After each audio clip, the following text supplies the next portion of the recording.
The Great One's Future by ParadexTM 15 A New Beginning.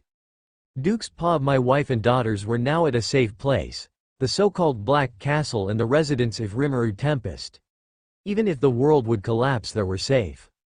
Well, when you can trust the ancient books I had read back then, he is the ruler over space and time. But that's not important now. I need to make sure that this Impor survives, and for that I need to kill my brother. Anyways, he is a monster. I knew that fact for years. So what do we do about that hero Cerberus-sama? I asked her and she just smiled. The hero?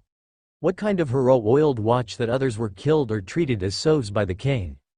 She made a short pause, and on top of that OT was a hero family. She really sounded mad, and I decided to stop asking just to make sure that my head will still sit on my shoulders. Then she called 2 demons, seems like they are archdemons. You 2 will come with us. Yes, Cerberus-sama, they said, and then suddenly I was standing in front of the castle. A few guards saw us and pointed their weapons at us. Who are you?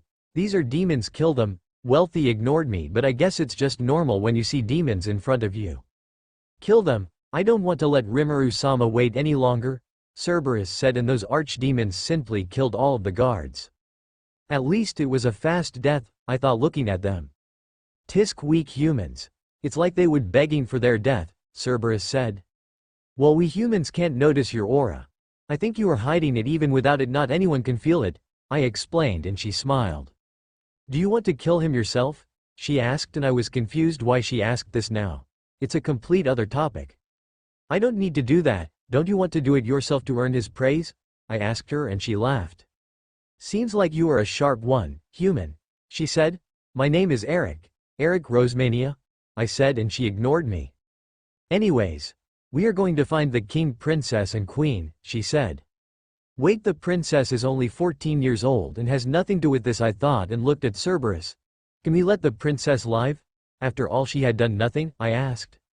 Let her alive, What do you think will a daughter feel if their parents were killed? It would only be a meaningless revenge that she wants, Cerberus explained, and I thought about the possibility. But I don't have the qualification to rule a kingdom. But I know that she is clever enough to do so. Please let her live, and when she turns 18 I will crown her to the Empress Queen.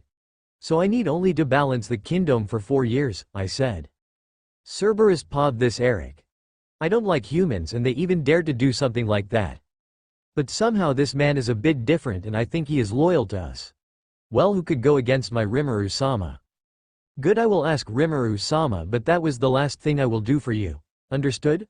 I released a bit of my aura to keep him at his rank. Why, yes, of course, Cerberus-sama. I then walked with him through the palace. We didn't even need to fight. That weak humans just die from my aura, feeling one of the most painful deaths. Of course, had my king prepared a barrier for Eric as she left back to the Black Castle with the only words. To lose a future friend would be nothing more than lose time that I had to sacrifices for coming to this place. Of course, I immediately knew her true words that she said with that sentence, don't let him die or you just killed my time, and that would mean a harsh punishment. My king, Eric asked us to let the princess alive and let her rule the kingdom after she turned 18 feet, I said with the help of thought communication. With Eric you mean that Duke, right? I want to talk to that princess, bring her here after you killed the king and queen, Rimuru answered. I smiled. Then let us show the king our present, I said as we opened the door to the throne room. The Duke followed me and my 2 archdemon subordinates too. They were surprised seeing us. I wondered why can't they feel the aura I was emitting outside of the room. Anyways, the king immediately shouted, kill those demons, and of course a so-called hero in white armor rushed at us. Die. Lowly demons. He shouted and I yawned. Really, what is he thinking of winning while being so slow? I just evaded his sword slash and grabbed his neck. Looking in his eyes I said, know what true fear means? I smiled wicked as I tortured his very soul to the point his mind was broken. Please.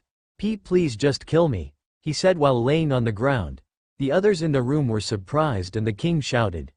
What are you doing? Kill them, you are a hero. Arg. I hope I don't get involved with that humans ever again.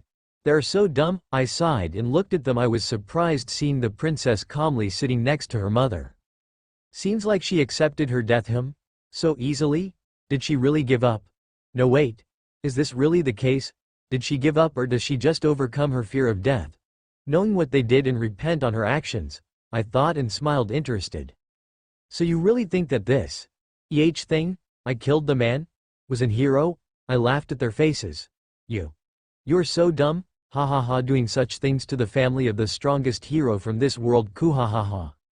But then suddenly I got serious and declared with a smile on my face, with your actions against the Aubert family you have signed your death. After I said that 2 swords out of nuclear magic pierced their bodies. They screamed at the pain they're feeling. Of course I am letting them consuious to feel the completely pain they are going through. After that I showed them the heads of all the nobles that got killed at this attack. Seems like that broke him, huh? Seeing his filthy friends all dead, I thought satisfied. Of course one thing still need to be done, and that was soul punishing.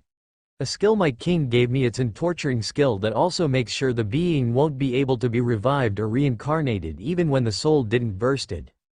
That means as long their soul is somewhere in the universe, the only thing they will feel is pain.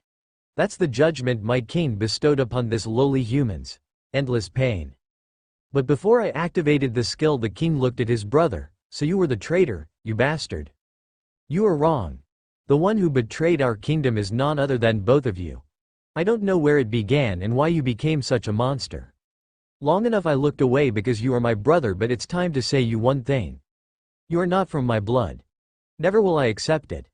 I need to make a decision, and that was to save my family. My wife and daughters. Never would I save you. The Duke spoke and the princess looked surprised. Really, just what is her deal? She even has black hair and not blonde hair. Anyways, your life is now over, I said as I beheaded them with the golden sword my king gave me. And the using soul punishing on the leaving souls. Spike those heads on something and show them to your kingdom. That's what you humans always do to traitors, don't you? I said, and then looked to the princess. Why am I still alive? I thought this would be my last day on this world. The princess said I couldn't other than laugh. You really are a careless little girl, I said, and then took her on her arm and teleported away, leaving Eric a simply message. You know what to do, right? Just who could be this black-haired little girl be? Anyways, this chapter is a bit shorter and does not have that much story. You could say it's a classic filler, but don't worry, the next one will be longer again. Have a nice day.